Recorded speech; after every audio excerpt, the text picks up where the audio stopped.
प्यारे विद्यार्थियों, अज असी साडे भारत देश की उस महान शख्सियत दे बारे विच जानकारी प्राप्त करांगे जिन्हां दे विशेष सहयोग सदका भारत देश नूं आज़ादी प्राप्त हुई। सो साडे 12वीं जमात दे राजनीति शास्त्र दे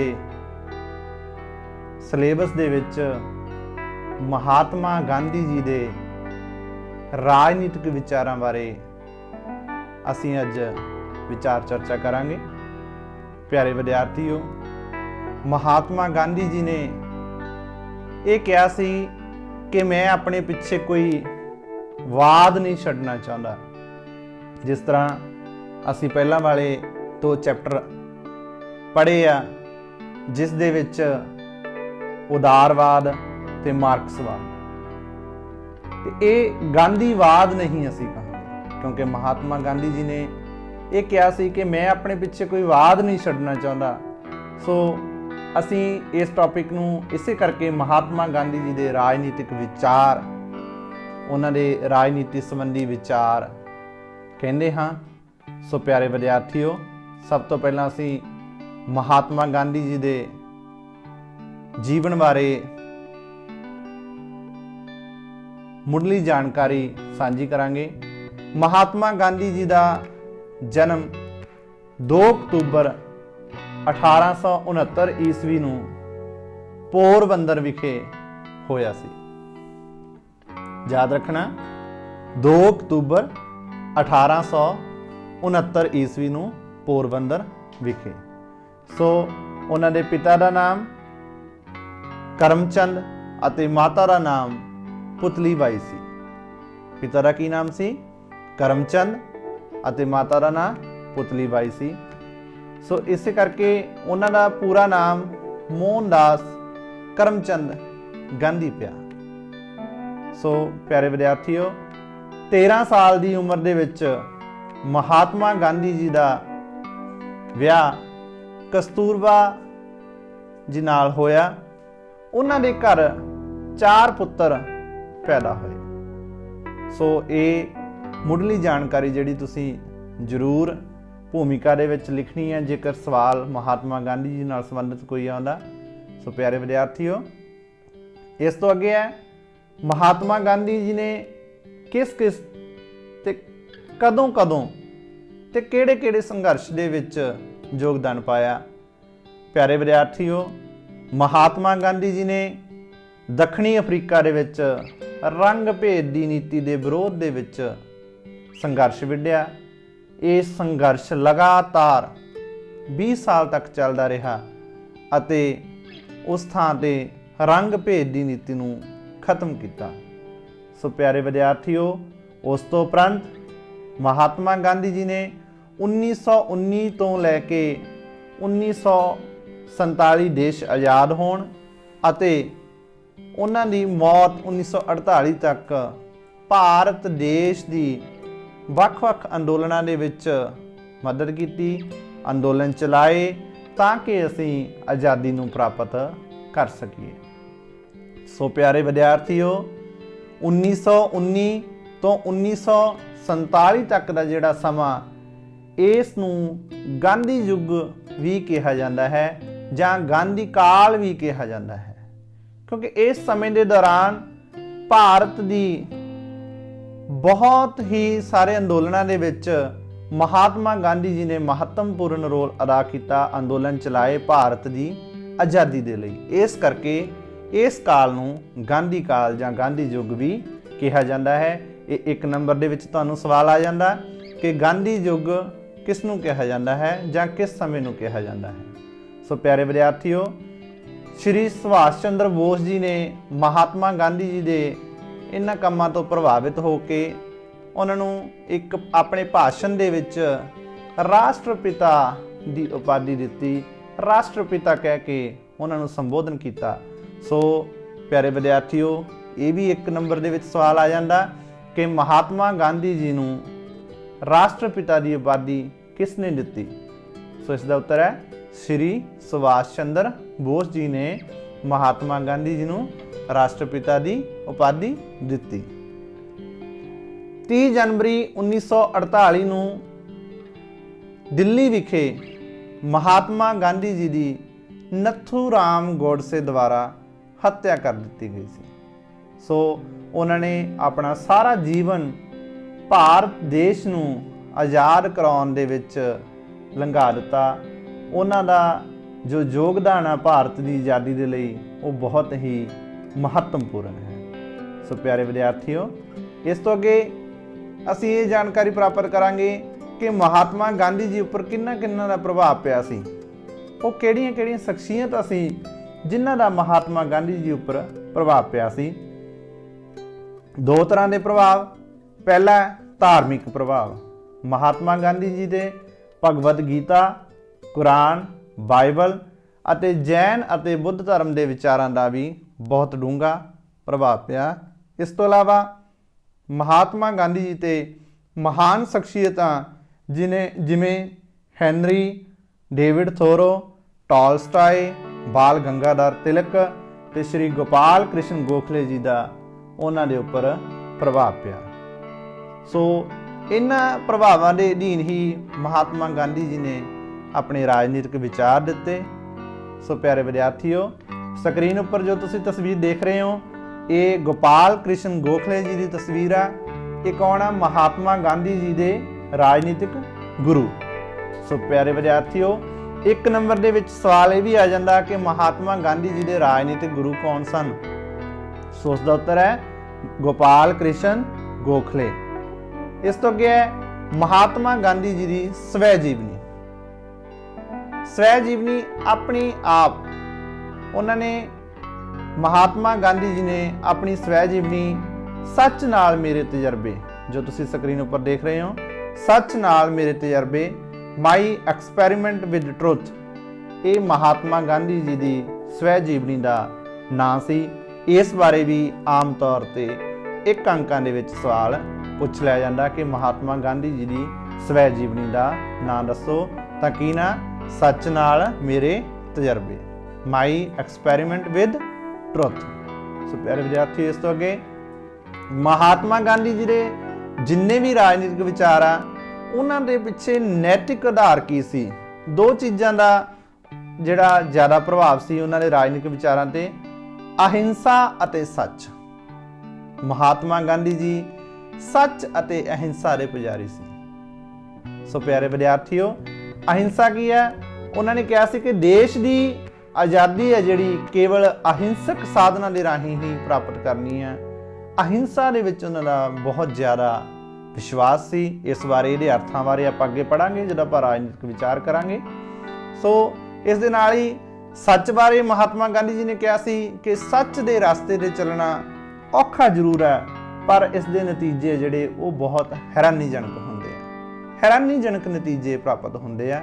सो प्यारे विद्यार्थियों, महात्मा गांधी जी के अनुसार सच अते अहिंसा गड्डी दे दो पहिए आ, जिहदे उपर चल के असी एक चिरस्थाई, असी एक बहुत ही महान उद्देश नूं प्राप्त कर सकते हैं। सो प्यारे विद्यार्थियों, हुण इस तो अगे असी गल करांगे कि महात्मा गांधी जी के राजनीतिक विचारों बारे। सो पहला पॉइंट है महात्मा गांधी जी राजनीतिक विचार, राज संबंधी विचार, कि राज बारे उन्हां दा की विचार सी, स्टेट बारे। सो प्यारे विद्यार्थियों, महात्मा गांधी जी अनुसार राज जरूरी जां कुदरती संस्था नहीं है। वो इसनूं कुदरती संस्था नहीं मानते सी, ना ही इसनूं जरूरी मानते सी। उन्हां दा कहना सी कि राज एक आत्महीन जंतर है, ते जिहदे विच आत्मा नहीं हुंदी, आत्महीन, आत्मा रहत, आत्मा नहीं हुंदी तां ओह हिंसक हुंदा।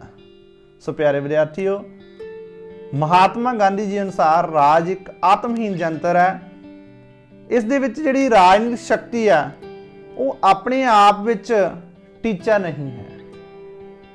सो महात्मा गांधी जी ने राज संबंधी विचार देंदे हुए राजनीतिक शक्ति बारे भी विचार दिते हैं कि राजनीतिक शक्ति अपने आप दे विच टीचा नहीं है, वो राज दे वर्तमान स्वरूप दे विरुद्ध सी। जो वर्तमान स्वरूप सी राज दा उस दे विरुद्ध सी महात्मा गांधी जी। वो एक वखरे राज भाव स्वराज की स्थापना चाहते सी महात्मा गांधी जी। राज की थां ते स्वराज की स्थापना चाहते सी, आदर्श समाज की स्थापना चाहते सी। आदर्श समाज दे विच ही वो कहते सी कि राज सम्मिलित हुंदा। आदर्श समाज दे नाल ही व्यक्ति का पूर्ण विकास होवेगा। उन्हां दे अनुसार मौजूदा राज, वर्तमान जिहड़ा राज सी उस समय दा, वो व्यक्ति दे विरुद्ध है, ये नहीं होना चाहिए। सो प्यारे विद्यार्थियों, ये सी महात्मा गांधी जी दे राज संबंधी विचार। हुण असीं गल करांगे कि वो किहो जिहा आदर्श समाज या किहो जिहा आदर्श राज जिहनूं राम राज कहंदे सी, वो किहो जिहा सी, उस संबंधी विचार है महात्मा गांधी जी दे। वो वर्तमान राज नूं समापित करके आदर्श समाज की स्थापना करनी चाहुंदे सी, जिस दा मुख आधार होवेगा अहिंसा। अहिंसा भाव किसी नूं भी दुख या नुकसान ना पहुंचाउणा। सो अजिहा राज होवेगा जो अहिंसा ते आधारित होवेगा। हिंसा नूं, वायलेंस नूं उस विच कोई थां नहीं होवेगी। राजहीन ਅਤੇ श्रेणीहीन होवेगा ਉਹ समाज। उस दे विच श्रेणीहीन तो भाव वर्ग नहीं होणगे। जिस तरह वर्ग वंडे हुंदे आ, अमीर गरीब ऊच नीच, अजिहे वर्ग अजिहियां श्रेणियां नहीं होणगीਆਂ गांधी जी दे आदर्श समाज दे विच। ते उत्थे की होगा, लोकां दा स्वै शासन होवेगा, अपने आप ते शासन ਅਤੇ स्वै संयम की पालना करनगे लोग। ते आदर्श समाज की की विशेषता सी कि गांधी जी अनुसार आदर्श समाज धर्म निरपक्ष समाज होवेगा। किसी ते भी कोई भी धर्म थोपिया नहीं जाएगा। सानू पूर्ण आज़ादी होवेगी आदर्श समाज दे विच कि व्यक्ति किसी भी धर्म नूं अपना सकता है। सो प्यारे विद्यार्थियों, इत्थे मैं एक जिक्र करना चाहना कि ये एक सुपना सी महात्मा गांधी जी का कि किहो जिहा आदर्श राज होना चाहिए, किहो जिहा समाज होना चाहिए। सो ये उहदियां विशेषतावां, जे तुहानूं सवाल आ जे कि आदर्श राज दीयां कोई 4 विशेषतावां दसो जां आदर्श राज दीयां कोई 3 विशेषतावां दसो, तां तुसीं ये जिहड़ियां विशेषतावां जो तुहानूं इहदे विच ज़्यादा सौखियां लगन उहनां नूं तुसीं एक्सप्लेन, उहनां दी व्याख्या कर देनी है। लोकतंत्री सिद्धांतां ते आधारित होवेगा। सो महात्मा गांधी जी का आदर्श समाज किहड़े सिद्धांतां ते आधारित होवेगा? लोकतंत्री। लोकतंत्र की है? लोकां दी, लोकां द्वारा ते लोकां लई। सो भाव सब कुछ उहदे विच लोक ही हुंदे आ। लोकतंत्री सिद्धांतां ते आधारित होवेगा।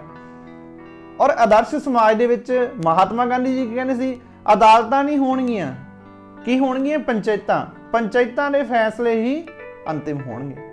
पंचायतां लोकल पੱਧਰ ते फैसले लैणगीਆਂ, झगड़िਆਂ ਦਾ निपटारा करनगीਆਂ। जेलां दी थां सुधार कर होणगे, जेलां नहीं होणगीਆਂ। और बड़ा कंसैप्ट, वो जेल कंसैप्ट नूं ही बड़ा नैरो मंनदे सी कि जेल भी एक बंदिश लगा देनी नहीं। साडा महात्मा गांधी जी का ये उद्देश सी कि जो असी पापी नाल जिहड़ी नफरत नहीं करनी, उसके पाप नाल करनी है। सो महात्मा गांधी जी की कहते सी जे कोई अन्याय करदा जां कोई गलत काम करदा, असी उहदे नाल नफरत नहीं करनी, उहनूं सुधारना। इस करके जेलां दी थां सुधार घर दी गल कर रहे आदर्श समाज दे विच महात्मा गांधी जी। छोटे छोटे स्वै शासित पिंड होणगे। आर्थिक ਅਤੇ राजनीतिक प्रबंध का विकेंद्रीकरण होगा। विकेंद्रीकरण की हुंदा? शक्तियां की वंड होई भी होनी, आर्थिक तौर पर भी होगी और राजनीतिक तौर पर भी होगी। राज नूं घट तो घट काम दिते जाणगे। महात्मा गांधी जी अनुसार राज नूं घट तो घट काम दिते जाणगे ते राज व्यक्ति दे कंमां दे विच, निजी कंमां दे विच दखल अंदाजी नहीं करेगा। सो ये सी महात्मा गांधी जी के आदर्श समाज दी विशेषतावां, जिसका वो सुपना लैंदे सी। जो जा आदर्श समाज, आदर्श राज, राम राज वो चाहुंदे सी, ये उहदियां विशेषतावां सी। सो एक महात्मा गांधी ने बहुत ही ब्रॉड सुपना वेख्या सी आदर्श समाज का। इस तो अगे आ गया अहिंसा। महात्मा गांधी जी के राजनीतिक विचारां दे 2 नैतिक आधार आप पहला गल कर चुके हैं। सच अते अहिंसा। महात्मा गांधी जी सच अते अहिंसा दे पुजारी सी। अहिंसा का अर्थ की है? अहिंसा का भाव किसी नूं भी विचारां जां शब्दां जां कारज राही किसी प्रकार का कोई दुख जां नुकसान ना पहुंचाउणा। दोबारा, अहिंसा का भाव किसी नूं भी विचार जां शब्दां जां कारज राही किसी प्रकार का कोई भी दुख जां नुकसान ना पहुंचाउणा। सो महात्मा गांधी जी अनुसार अहिंसा की सी भी किसी नूं भी असीं आपदे विचारां दे नाल, असीं अपने शब्दां दे नाल जां असीं अपने काम दे नाल दुख ना पहुंचाइए। ये सी उन्हां दे अनुसार अहिंसा का अर्थ। सो अहिंसा गांधी जी अनुसार मानव समाज का मूल आधार है। जिस तरह पशुआं का मूल आधार की है? हिंसा, लड़ते रहते हैं। पर महात्मा गांधी जी अनुसार मानव समाज का जिहड़ा मूल आधार है वह अहिंसा है। असीं आपस में लड़ना नहीं है, एक दूजे नूं दुख नहीं पहुंचाउणा, असीं प्रेम प्यार की भावना दे नाल रहना है, तां ही एक बहुत वधिया समाज की स्थापना होवेगी। दूजिਆਂ ਦਾ भला करना भी इसका एक लक्षण है। किस दा लक्षण है? अहिंसा का। भावें असीं दुख नहीं पहुंचाउणा, उस दे नाल ही असीं दूजा काम करना कि दूजिਆਂ ਦਾ भला भी करना, ये भी अहिंसा का एक लक्षण है। नैक्सट है, तुसीं स्क्रीन ते देख रहे हो कि हिंसा बारे महात्मा गांधी जी ने विचार दिते। My religion is based on truth and non violence. ते महात्मा गांधी जी की कहते हैं कि मेरा धर्म किस चीज़ ते आधारित है? सच अते अहिंसा ते। ट्रुथ इज माई गॉड, ते सच की है मेरा? परमात्मा। Non violence is the means of realising him, ते उस परमात्मा नूं महसूस करन दा, प्राप्त करन दा ढंग की है, साधन की है? अहिंसा। कहते सच के आधार ते मैं परमात्मा नूं प्राप्त करांगा अते अहिंसा उहदे विच एक महत्वपूर्ण भूमिका निभावेगा, एक साधन बन के आवेगा। क्यों कि आम ही कहा जाता कि जदों असीं दूजिਆਂ ਦੀ भलाई करते हैं तो परमात्मा देखदा, आम ही कहा जाता। सो परमात्मा देखदा भाव परमात्मा नूं रियलाइज़ करते हैं, असीं महसूस करते हैं कि असीं चंगा काम कीता। ये सी महात्मा गांधी जी के अहिंसा संबंधी विचार। इस तो अगे गया सत्याग्रह, बहुत महत्वपूर्ण है। बड़ा सवाल आ जाता है कि सत्याग्रह की है? सत्याग्रह का शब्दी अर्थ की है बच्चे? सच ते डटे रहना। दोबारा फिर, सत्याग्रह तो की भाव है? सच ते डटे रहना।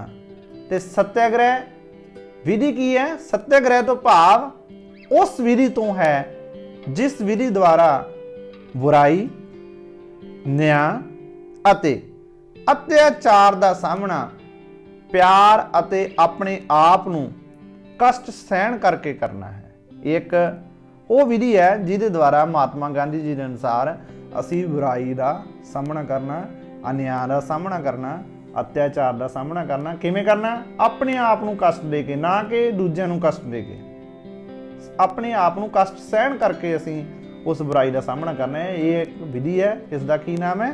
सत्याग्रह।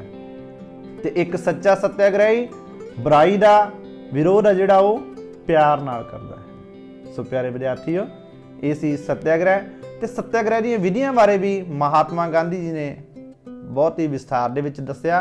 ये भी सवाल आ जाता है कि सत्याग्रह दीयां किहड़ियां-किहड़ियां विधियां हन, जां सत्याग्रह दीयां कोई 5 विधियां दसो। सो पहला ना मिलवर्तन।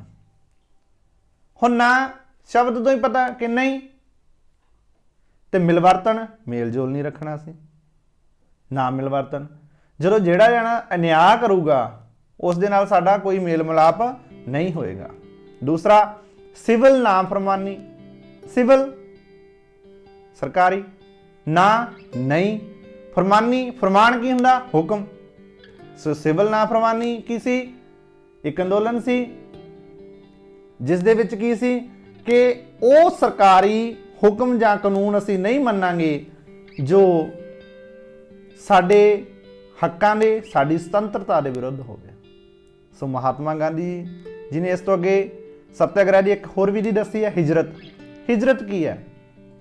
प्यारे विद्यार्थियों, मैं इत्थे तुहानूं विशेष वर्णन करदे हां कि इन्हां सत्याग्रह की विधियां ते भी छोटे सवाल आ जाते हैं कि ਨਾ ਮਿਲਵਰਤਨ ਤੋਂ ਕੀ ਭਾਵ ਹੈ, ਸਿਵਲ ਨਾ ਫਰਮਾਨੀ ਤੋਂ ਕੀ ਭਾਵ ਹੈ, ਹਿਜਰਤ ਤੋਂ ਕੀ ਭਾਵ ਹੈ। ਸੋ ਇਹਨਾਂ ਨੂੰ ਬਹੁਤ ਹੀ ਧਿਆਨ ਦੇ ਨਾਲ ਤੁਸੀਂ ਸੁਣਨਾ ਹੈ।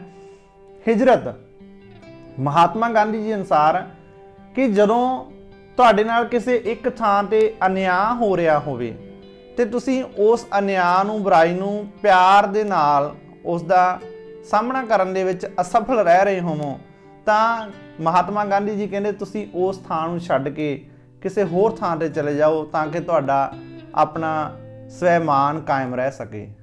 ਸੋ ਆਪਣੇ ਨਿਵਾਸ ਥਾਂ ਨੂੰ ਛੱਡ ਕੇ ਦੂਜੇ ਥਾਂ ਤੇ ਚਲੇ ਜਾਣ ਨੂੰ ਮਹਾਤਮਾ ਗਾਂਧੀ ਜੀ ਨੇ ਕੀ ਕਿਹਾ? ਹਿਜਰਤ। ਸੋ ਪਿਆਰੇ ਵਿਦਿਆਰਥੀਓ, ਇਸ ਤੋਂ ਅੱਗੇ ਹੜਤਾਲ। ਹੁਣ ਹੜਤਾਲ ਤੋਂ ਭਾਵ ਇਹ ਨਹੀਂ ਹੈ ਕਿ ਚੱਕ ਲਓ ਡੰਡੇ ਜੀ, ਸਰਕਾਰੀ ਸੰਪत्ति ਦਾ ਨੁਕਸਾਨ ਕਰਨਾ ਸ਼ੁਰੂ ਕਰ ਦਿਓ, ਜਿਸ ਤਰ੍ਹਾਂ ਹੁਣ ਹੁੰਦਾ ਕਿ ਆਮ ਹੀ ਦੇਖਦੇ ਆ ਧਰਨੇ ਲੱਗਦੇ ਆ, ਪਹਿਲਾਂ ਧਰਨਿਆਂ ਦੇ ਵਿੱਚ ਬੈਠੇ ਰਹਿੰਦੇ ਆ, ਫਿਰ ਉਸ ਤੋਂ ਬਾਅਦ ਕੀ ਹੁੰਦਾ, ਕੁਝ ਸ਼ਰਾਰਤੀ ਅਨਸਰ, ਸਾਰੇ ਨਹੀਂ ਯਾਦ ਰੱਖਣਾ, ਕੁਝ ਸ਼ਰਾਰਤੀ ਅਨਸਰ ਸਰਕਾਰੀ ਸੰਪत्ति ਦਾ ਨੁਕਸਾਨ ਕਰਨਾ ਸ਼ੁਰੂ ਕਰ ਦਿੰਦੇ ਆ। ਸੋ ਇਹ ਬਹੁਤ ਗਲਤ ਹੈ ਤੇ ਮਹਾਤਮਾ ਗਾਂਧੀ ਜੀ ਇਸ ਦੇ ਵਿਰੁੱਧ ਸੀ। ਉਹ ਹਿੰਸਾ ਦੇ ਪੁਜਾਰੀ ਸੀ। ਉਹਨਾਂ ਦੇ ਅਨੁਸਾਰ ਕਿ ਸਾਨੂੰ ਹੜਤਾਲਾਂ ਕਰਨੀਆਂ ਸ਼ਾਂਤਮਈ ਕਰਨੀਆਂ, ਸ਼ਾਂਤਮਈ ਢੰਗ ਵਰਤਣੇ ਆ, ਧਰਨੇ ਦੇਣੇ ਆ ਸ਼ਾਂਤਮਈ। ਇਸ ਤੋਂ ਅੱਗੇ ਵਰਤ ਰੱਖਣਾ ਮਹਾਤਮਾ ਗਾਂਧੀ ਜੀ ਅਨੁਸਾਰ ਕਿ ਇਹ ਵੀ ਇੱਕ ਸੱਤਿਆਗ੍ਰਹਿ ਦੀ ਵਿਧੀ ਆ ਕਿ ਤੁਸੀਂ ਕਿਸੇ ਬੁਰਾਈ ਦੇ ਵਿਰੁੱਧ ਵਰਤ ਰੱਖਣਾ ਸ਼ੁਰੂ ਕਰੋ, ਭਾਵ ਖਾਣਾ ਖਾਣਾ ਛੱਡ ਦੇਣਾ। ਸੋ ਆਪਣੇ ਆਪ ਨੂੰ ਕਸ਼ਟ ਦੇ ਕੇ ਉਹਨਾਂ ਨੂੰ ਅਹਿਸਾਸ ਕਰਾਉਣਾ ਕਿ ਅਸੀਂ ਗਲਤ ਕਰ ਰਹੇ ਹਾਂ। ਮੈਂ ਇੱਥੇ ਵਿਸ਼ੇਸ਼ ਵਰਣਨ ਕਰਦੇ ਹਾਂ, ਕਈ ਵਾਰ ਤੁਸੀਂ ਵੀ ਰੁੱਸ ਕੇ ਘਰੇ ਬੈਠ ਜਾਂਦੇ ਹੋ ਕਿਸੇ ਚੀਜ਼ ਪਿੱਛੇ ਕਿ ਸਾਨੂੰ ਆਹ ਚੀਜ਼ ਲੈ ਕੇ ਦਿਓ, 2 ਦਿਨ ਰੋਟੀ ਨਹੀਂ ਖਾਂਦੇ। ਕੀ ਹੈ ਇਹ? ਵਰਤ ਰੱਖਣਾ। ਤੇ ਕਿਹੜੀ ਵਿਧੀ ਹੈ ਇਹ? ਸੱਤਿਆਗ੍ਰਹਿ ਦੀ ਵਿਧੀ ਹੈ। ਬਿਨਾਂ ਰੌਲਾ ਪਾਏ, ਚੁੱਪ ਚਪੀਤੇ, ਜੇ ਤੁਹਾਡੇ ਮੰਮੀ ਡੈਡੀ ਤੁਹਾਡੀਆਂ ਮਿੰਨਤਾਂ ਕਰਦੇ ਆ ਕਿਸੇ ਚੀਜ਼ ਦੇ ਪਿੱਛੇ, ਤਾਂ ਤੁਸੀਂ ਬਿਨਾਂ ਖਾਣਾ ਖਾਧੇ ਚੁੱਪਚਾਪ ਤੁਰੇ ਫਿਰਦੇ ਹੋ ਤਾਂ ਕਿ ਤੁਹਾਡੀ ਗੱਲ ਮੰਨੀ ਜਾਵੇ। ਤੇ ਬਹੁਤ ਵਾਰੀ ਇਹ ਹੁੰਦਾ ਕਿ ਸਾਡੀ ਗੱਲ ਮੰਨ ਵੀ ਲਈ ਜਾਂਦੀ ਹੈ, ਪਰ ਇਹ ਗਲਤ ਆ। ਮਾਂ ਪਿਓ ਦੇ ਨਾਲ ਪਿਆਰ ਕਰਨਾ, ਅਸੀਂ ਮਾਪਿਆਂ ਦੀ ਅਸੀਂ ਹਰ ਇੱਕ ਗੱਲ ਨੂੰ ਧਿਆਨ ਨਾਲ ਸਮਝ ਕੇ, ਅਸੀਂ ਆਪਣੇ ਘਰ ਦੀ ਆਰਥਿਕ ਸਥਿਤੀ ਨੂੰ ਸਮਝ ਕੇ ਅਜਿਹੇ ਕਦਮ ਚੱਕਣੇ ਹੁੰਦੇ ਆ। ਸੋ ਪਿਆਰੇ ਵਿਦਿਆਰਥੀਓ, ਫਿਰ ਆਪਾਂ ਵਾਪਸ ਟੌਪਿਕ ਤੇ ਆਈਏ। ਵਰਤ ਰੱਖਣਾ ਕਿ ਆਪਣੇ ਆਪ ਨੂੰ ਕਸ਼ਟ ਦੇ ਕੇ ਬੁਰਾਈ ਕਰਨ ਵਾਲੇ ਨੂੰ, ਅਨਿਆਂ ਕਰਨ ਵਾਲੇ ਨੂੰ ਇਹ ਮਹਿਸੂਸ ਕਰਵਾਉਣਾ ਕਿ ਅਸੀਂ ਗਲਤ ਕਰ ਰਹੇ ਹਾਂ। ਇਹ ਸੱਤਿਆਗ੍ਰਹਿ ਦੀਆਂ ਵਿਧੀਆਂ ਬਹੁਤ ਮਹੱਤਵਪੂਰਨ ਹੈ, ਯਾਦ ਰੱਖਣਾ ਇਹਨਾਂ ਬਾਰੇ। ਸੋ ਇਸ ਤੋਂ ਅੱਗੇ ਆ ਗਿਆ ਧਰਮ ਅਤੇ ਰਾਜਨੀਤੀ ਸੰਬੰਧੀ ਵਿਚਾਰ ਮਹਾਤਮਾ ਗਾਂਧੀ ਜੀ ਦੇ। ਸੋ ਮਹਾਤਮਾ ਗਾਂਧੀ ਜੀ ਅਨੁਸਾਰ ਧਰਮ ਰਹਿਤ ਰਾਜਨੀਤੀ ਹੋ ਹੀ ਨਹੀਂ ਸਕਦੀ। ਉਹ ਕਠੋਰ ਵਿਰੋਧੀ ਸੀ। ਰਾਜਨੀਤੀ ਨੂੰ ਧਰਮ ਤੋਂ ਬਿਲਕੁਲ ਵੀ ਵੱਖ ਨਹੀਂ ਕੀਤਾ ਜਾ ਸਕਦਾ, ਕਿਉਂਕਿ ਧਰਮ ਨੈਤਿਕ ਸਿਧਾਂਤਾਂ ਦਾ ਸਮੂਹ ਹੈ। ਸੋ ਰਾਜਨੀਤੀ ਦੇ ਵਿੱਚ ਜਿੰਨਾ ਟਾਈਮ ਨੈਤਿਕਤਾ ਨਹੀਂ ਆਉਂਦੀ ਤਾਂ ਅਸੀਂ ਸਫਲ ਨਹੀਂ ਹੋ ਸਕਾਂਗੇ। ਸੋ ਪਿਆਰੇ ਵਿਦਿਆਰਥੀਓ, ਮਹਾਤਮਾ ਗਾਂਧੀ ਜੀ ਰਾਜਨੀਤੀ ਅਤੇ ਧਰਮ ਦੇ ਸੁਮੇਲ ਦੇ ਹੱਕ ਦੇ ਵਿੱਚ ਸਨ। ਸੋ ਇਸ ਤੋਂ ਅਗਲਾ ਪੁਆਇੰਟ ਉਦੇਸ਼ ਅਤੇ ਸਾਧਨ ਬਹੁਤ ਮਹੱਤਵਪੂਰਨ ਹੈ। ਪਿਆਰੇ ਵਿਦਿਆਰਥੀਓ, ਮਹਾਤਮਾ ਗਾਂਧੀ ਜੀ ਦੇ ਅਨੁਸਾਰ ਚੰਗੇ ਉਦੇਸ਼ਾਂ ਦੀ ਪ੍ਰਾਪਤੀ ਦੇ ਲਈ ਚੰਗੇ ਸਾਧਨਾਂ ਦਾ ਹੋਣਾ ਜ਼ਰੂਰੀ ਹੈ। ਸੋ ਮਹਾਤਮਾ ਗਾਂਧੀ ਜੀ ਨੇ ਸਾਧਨਾਂ ਦੀ ਤੁਲਨਾ ਬੀਜ ਦੇ ਨਾਲ ਕੀਤੀ ਹੈ ਕਿ ਕਹਿੰਦੇ ਜਿਹੋ ਜਿਹਾ ਬੀਜ ਹੋਊਗਾ ਉਹੋ ਜਿਹਾ ਹੀ ਪੌਦਾ ਹੋਊਗਾ ਤੇ ਉਹੋ ਜਿਹੇ ਫਿਰ ਉਸ 'ਤੇ ਫਲ ਲੱਗਣਗੇ। ਜਿਵੇਂ ਆਮ ਹੀ ਇੱਕ ਕਹਾਵਤ ਅਸੀਂ ਦੇਖਦੇ ਹਾਂ, ਸਾਡੇ ਘਰਾਂ ਦੇ ਵਿੱਚ ਬੋਲੀ ਜਾਂਦੀ ਹੈ, ਕਿੱਥੋਂ ਭਾਲਦਾ ਬਜੌਰ ਦੀਆਂ ਦਾਖਾਂ, ਕਿੱਕਰਾਂ ਦੇ ਬੀਜ ਬੀਜ ਕੇ। ਜਿਹੋ ਜਿਹੇ ਬੀਜ ਅਸੀਂ ਬੀਜਾਂਗੇ ਉਹੋ ਜਿਹਾ ਹੀ ਅਸੀਂ ਫਲ ਪ੍ਰਾਪਤ ਕਰਾਂਗੇ। ਸੋ ਮਹਾਤਮਾ ਗਾਂਧੀ ਜੀ ਅਨੁਸਾਰ ਕੋਈ ਵੀ ਸਾਡਾ ਉਦੇਸ਼ ਆ ਉਹਨੂੰ ਪ੍ਰਾਪਤ ਕਰਨ ਦੇ ਲਈ ਸਾਡਾ ਸਾਧਨ ਵੀ ਉਨਾ ਹੀ ਚੰਗਾ ਹੋਣਾ ਚਾਹੀਦਾ ਜਿੰਨਾ ਚੰਗਾ ਸਾਡਾ ਉਦੇਸ਼ ਹੈ। ਸਾਧਨਾ ਦਾ ਨੈਤਿਕ ਭਰਪੂਰ ਹੋਣਾ ਜ਼ਰੂਰੀ ਹੈ। ਜੇਕਰ ਸਾਡਾ ਉਦੇਸ਼ ਮੰਨ ਕੇ ਚਲੋ, ਉਦਾਹਰਨ ਦੇ ਤੌਰ ਤੇ ਤੁਹਾਨੂੰ ਕਹਾਂ ਕਿ ਸਾਡਾ ਉਦੇਸ਼ ਪੈਸਾ ਕਮਾਉਣਾ, ਸੋ ਪੈਸਾ ਕਮਾਉਣ ਦੇ ਲਈ ਕਿਹੜੇ ਕਿਹੜੇ ਸਾਧਨ ਸਕਰੀਨ ਤੇ ਆ ਰਹੇ ਆ? ਮਿਹਨਤ, ਕਿਰਤ ਤੇ ਚੋਰੀ। ਸੋ ਕਿਹੜਾ ਇਹਦੇ ਵਿੱਚੋਂ ਗਲਤ ਆ? ਚੋਰੀ। ਸਾਡਾ ਉਦੇਸ਼ ਹੈ ਪੈਸਾ ਕਮਾਉਣਾ, ਸੋ ਉਹਦੇ ਲਈ ਸਾਧਨ ਗਲਤ ਨਹੀਂ ਹੋਣਾ ਚਾਹੀਦਾ, ਉਹਦੇ ਲਈ ਸਾਧਨ ਸਹੀ ਹੋਣਾ ਚਾਹੀਦਾ। ਮਹਾਤਮਾ ਗਾਂਧੀ ਜੀ ਹੱਥੀਂ ਕਿਰਤ ਦੇ ਹੱਕ ਦੇ ਵਿੱਚ ਸਨ, ਹੱਥੀਂ ਲੇਬਰ ਕਰਨ ਦੇ ਹੱਕ ਦੇ ਵਿੱਚ ਸਨ। ਸੋ ਪਿਆਰੇ ਵਿਦਿਆਰਥੀਓ, ਇਸ ਤਰ੍ਹਾਂ ਮਹਾਤਮਾ ਗਾਂਧੀ ਜੀ ਅਨੁਸਾਰ ਜਿਹੋ ਜਿਹਾ ਸਾਡਾ ਉਦੇਸ਼, ਅਸੀਂ ਚੰਗਾ ਉਦੇਸ਼ ਮਿੱਥਿਆ ਤੇ ਉਹਦੇ ਲਈ ਸਾਧਨ ਵੀ ਉਨਾ ਹੀ ਚੰਗਾ ਹੋਣਾ ਚਾਹੀਦਾ ਹੈ। ਜੇਕਰ ਉਦੇਸ਼ ਸਾਡਾ ਸਹੀ ਹੈ ਤੇ ਅਸੀਂ ਸਾਧਨ ਗਲਤ ਵਰਤ ਲਿਆ ਤਾਂ ਬਿਲਕੁਲ ਗਲਤ ਹੈ। ਪਿਆਰੇ ਵਿਦਿਆਰਥੀ, ਇਸ ਤੋਂ ਅੱਗੇ ਹੈ ਅਮਾਨਤਦਾਰੀ ਪ੍ਰਣਾਲੀ। It's very very important. ਇਹ ਬਹੁਤ ਮਹੱਤਵਪੂਰਨ ਪ੍ਰਸ਼ਨ ਹੈ। ਅਮਾਨਤਦਾਰੀ ਪ੍ਰਣਾਲੀ ਤੋਂ ਕੀ ਭਾਵ ਹੈ? ਆਮ ਤੌਰ ਤੇ ਹੀ ਪ੍ਰੀਖਿਆ ਦੇ ਵਿੱਚ ਪੁੱਛ ਲਿਆ ਜਾਂਦਾ ਹੈ। ਸੋ ਅਮੀਰ ਵਿਅਕਤੀਆਂ ਕੋਲ ਜੋ ਧਨ ਅਤੇ ਸੰਪत्ति ਹੈ। ਸੋ ਮਹਾਤਮਾ ਗਾਂਧੀ ਜੀ ਅਮਾਨਤਦਾਰੀ ਪ੍ਰਣਾਲੀ ਬਾਰੇ ਕੀ ਕਹਿ ਰਹੇ ਆ? ਅਮੀਰ ਵਿਅਕਤੀਆਂ ਕੋਲ ਜੋ ਧਨ ਅਤੇ ਸੰਪत्ति ਹੈ ਉਹ ਉਹਨਾਂ ਦੇ ਮਾਲਕਾਂ ਦਾ ਨਹੀਂ, ਸਗੋਂ ਉਹਨਾਂ ਦੀ ਸਥਿਤੀ ਅਮਾਨਤਦਾਰਾਂ ਵਾਲੀ ਹੈ। ਦੁਬਾਰਾ ਫਿਰ ਰਿਪੀਟ ਕਰ ਰਿਹਾ, ਅਮੀਰ ਵਿਅਕਤੀਆਂ ਕੋਲ ਜੋ ਧਨ ਅਤੇ ਸੰਪत्ति ਹੈ ਉਹ ਉਹਨਾਂ ਦੇ ਮਾਲਕ ਨਹੀਂ, ਸਗੋਂ ਉਹਨਾਂ ਦੀ ਸਥਿਤੀ ਅਮਾਨਤਦਾਰਾਂ ਵਾਲੀ ਹੈ। ਮੈਂ ਤੁਹਾਨੂੰ ਸੌਖੇ ਸ਼ਬਦਾਂ ਦੱਸ ਦਿਆਂ ਕਿ ਮਹਾਤਮਾ ਗਾਂਧੀ ਜੀ ਕੀ ਕਹਿ ਰਹੇ ਆ ਕਿ ਜਿਹੜਾ ਅਮੀਰ ਲੋਕਾਂ ਕੋਲੇ ਧਨ ਆ ਉਹ ਇਹ ਨਾ ਸੋਚਣ ਕਿ ਅਸੀਂ ਉਸ ਧਨ ਦੇ ਮਾਲਕ ਆ। ਉਹ ਕੀ ਆ? ਉਸ ਧਨ ਦੇ ਟਰਸਟੀ ਆ। ਇਹ ਅਮਾਨਤ ਆ ਕਿਹਨਾਂ ਦੀ? ਗਰੀਬਾਂ ਦੀ। ਕਿਹਨਾਂ ਦੀ ਅਮਾਨਤ ਆ? ਗਰੀਬਾਂ ਦੀ। ਕਿਹਨਾਂ ਕੋਲ ਆ? ਅਮੀਰਾਂ ਕੋਲੇ। ਸੋ ਅਮਾਨਤ ਸਮਝ ਕੇ ਹੀ ਉਸ ਨੂੰ ਵਰਤਣਾ ਚਾਹੀਦਾ, ਫਜ਼ੂਲ ਖਰਚੀ ਨਹੀਂ ਕਰਨੀ ਚਾਹੀਦੀ। ਤੇ ਅਮੀਰਾਂ ਨੂੰ ਕੀ ਚਾਹੀਦਾ? ਧਨ ਲੋੜ ਅਨੁਸਾਰ ਰੱਖਣ, ਫਾਲਤੂ ਧਨ ਨਾ ਰੱਖਣ, ਤੇ ਸਾਂਝੇ ਕੰਮਾਂ ਤੇ ਜਦੋਂ ਲੋੜ ਪਵੇ ਤਾਂ ਧਨ ਦੀ ਉਸ ਦੀ ਵਰਤੋਂ ਕੀਤੀ ਜਾਵੇ। ਇਹ ਮਹਾਤਮਾ ਗਾਂਧੀ ਜੀ ਦੇ ਅਮਾਨਤਦਾਰੀ ਪ੍ਰਣਾਲੀ ਪ੍ਰਤੀ ਵਿਚਾਰ ਸੀ। ਇਸ ਤੋਂ ਅੱਗੇ ਮਹਾਤਮਾ ਗਾਂਧੀ ਰਾਜਨੀਤਿਕ ਵਿਚਾਰਾਂ ਦੇ ਵਿੱਚ ਹੋਰ ਆ ਗਿਆ, ਜੋੜੀਏ ਆਪਾਂ ਲੋਕਤੰਤਰ ਸੰਬੰਧੀ। ਮਹਾਤਮਾ ਗਾਂਧੀ ਜੀ ਲੋਕਤੰਤਰ ਸੰਬੰਧੀ ਕੀ ਕਹਿੰਦੇ ਸੀ? ਉਹ ਲੋਕਤੰਤਰ ਦੇ ਹੱਕ ਵਿੱਚ ਸੀ। ਪਹਿਲਾਂ ਹੀ ਆਪਾਂ ਡਿਸਕਸ ਕਰ ਚੁੱਕੇ ਹਾਂ ਕਿ ਮਹਾਤਮਾ ਗਾਂਧੀ ਜੀ ਜਿਹੜਾ ਆਦਰਸ਼ ਸਮਾਜ ਦੀ ਕਲਪਨਾ ਕੀਤੀ ਸੀ ਉਹ ਸਾਰਾ ਹੀ ਲੋਕਤੰਤਰੀ ਸਿਧਾਂਤਾਂ ਦੇ ਆਧਾਰਿਤ ਸੀ। ਪੰਚਾਇਤਾਂ ਨੂੰ ਕੰਮ ਦਿੱਤੇ ਗਏ ਸੀਗੇ, ਲੋਕਲ ਸਵੈ ਸ਼ਾਸਨ ਦੀ ਗੱਲ ਕੀਤੀ ਗਈ ਹੈ, ਸਵਰਾਜ ਦੀ ਗੱਲ ਕੀਤੀ ਗਈ ਹੈ। ਸਵਰਾਜ ਬਾਰੇ ਦੱਸਦੇ ਹਾਂ, ਸਵੈ ਰਾਜ, ਆਪਣਾ ਰਾਜ। ਕਈ ਵਾਰ ਤੁਹਾਨੂੰ ਸਵਾਲ ਆਇਆ ਨਾ ਕਿ ਸਵਰਾਜ ਤੋਂ ਕੀ ਭਾਵ ਹੈ ਜਾਂ ਸਵੈਰਾਜ ਤੋਂ ਕੀ ਭਾਵ ਹੈ? ਸਵੈ ਆਪਣੇ ਆਪ ਤੇ, ਰਾਜ ਰਾਜ ਕਰਨਾ, ਆਪਣੇ ਆਪ ਤੇ ਰਾਜ ਕਰਨਾ, ਸਵੈ ਰਾਜ। ਇਸ ਸੰਬੰਧੀ ਇਸ ਦੇ ਹੱਕ ਵਿੱਚ ਸੀ ਮਹਾਤਮਾ ਗਾਂਧੀ ਜੀ। ਰਾਸ਼ਟਰਵਾਦ ਸੰਬੰਧੀ ਵਿਚਾਰ, ਮਹਾਤਮਾ ਗਾਂਧੀ ਜੀ ਸੱਚੇ ਰਾਸ਼ਟਰਵਾਦੀ ਸੀ। ਉਹਨਾਂ ਨੂੰ ਆਪਣੇ ਦੇਸ਼ ਦੇ ਨਾਲ ਪਿਆਰ ਸੀ। ਇਹ ਸਭ ਨੂੰ ਹੋਣਾ ਚਾਹੀਦਾ। ਸਾਨੂੰ ਵੀ ਆਪਣੇ ਦੇਸ਼ ਦੇ ਨਾਲ ਪਿਆਰ ਹੋਣਾ ਚਾਹੀਦਾ, ਅਸੀਂ ਸੱਚੇ ਰਾਸ਼ਟਰਵਾਦੀ ਹੋਈਏ। ਅੰਤਰਰਾਸ਼ਟਰਵਾਦ ਸੰਬੰਧੀ ਵਿਚਾਰ। ਸੋ ਇੱਥੇ ਸੌਖੇ ਸ਼ਬਦਾਂ ਦੱਸ ਦਈਏ ਕਿ ਮਹਾਤਮਾ ਗਾਂਧੀ ਜੀ ਅੰਤਰਰਾਸ਼ਟਰਵਾਦ ਸੰਬੰਧੀ ਇਹ ਵਿਚਾਰ ਦਿੰਦੇ ਸੀ ਕਿ ਸਾਨੂੰ ਆਪਣੇ ਦੇਸ਼ ਦੇ ਨਾਲ ਨਾਲ ਦੂਜੇ ਦੇਸ਼ਾਂ ਨਾਲ ਵੀ ਘ੍ਰਿਣਾ ਨਹੀਂ ਕਰਨੀ ਚਾਹੀਦੀ। ਸੋ ਅੱਗੇ ਆ ਗਿਆ ਉਹੀ ਰਿਪੀਟ ਹੋ ਰਿਹਾ ਪੁਆਇੰਟ, ਰੋਟੀ ਲਈ ਕਿਰਤ।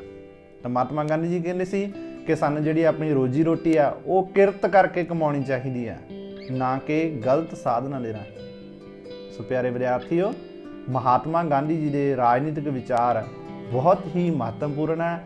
ਇਸ ਦੇ ਵਿੱਚ ਸੱਤਿਆਗ੍ਰਹਿ ਤੇ ਸੱਤਿਆਗ੍ਰਹਿ ਤੋਂ ਕੀ ਭਾਵ ਹੈ, ਇਸ ਦੀਆਂ ਵਿਧੀਆਂ ਦੱਸੋ, ਅਮਾਨਤਦਾਰੀ ਪ੍ਰਣਾਲੀ, ਇਸ ਤੋਂ ਇਲਾਵਾ ਆਦਰਸ਼ ਰਾਜ ਸਮਾਜ ਰਾਮ ਰਾਜ ਦੀਆਂ ਵਿਸ਼ੇਸ਼ਤਾਵਾਂ, ਜਾਂ ਮਹਾਤਮਾ ਗਾਂਧੀ ਜੀ ਦੇ ਜੋ ਪਹਿਲਾਂ ਆਪਾਂ ਇੱਕ ਨੰਬਰ ਵਾਲੇ ਸਵਾਲ ਕੀਤੇ ਸੀ ਕਿ ਸਵੈ ਜੀਵਨੀ ਦਾ ਨਾਮ।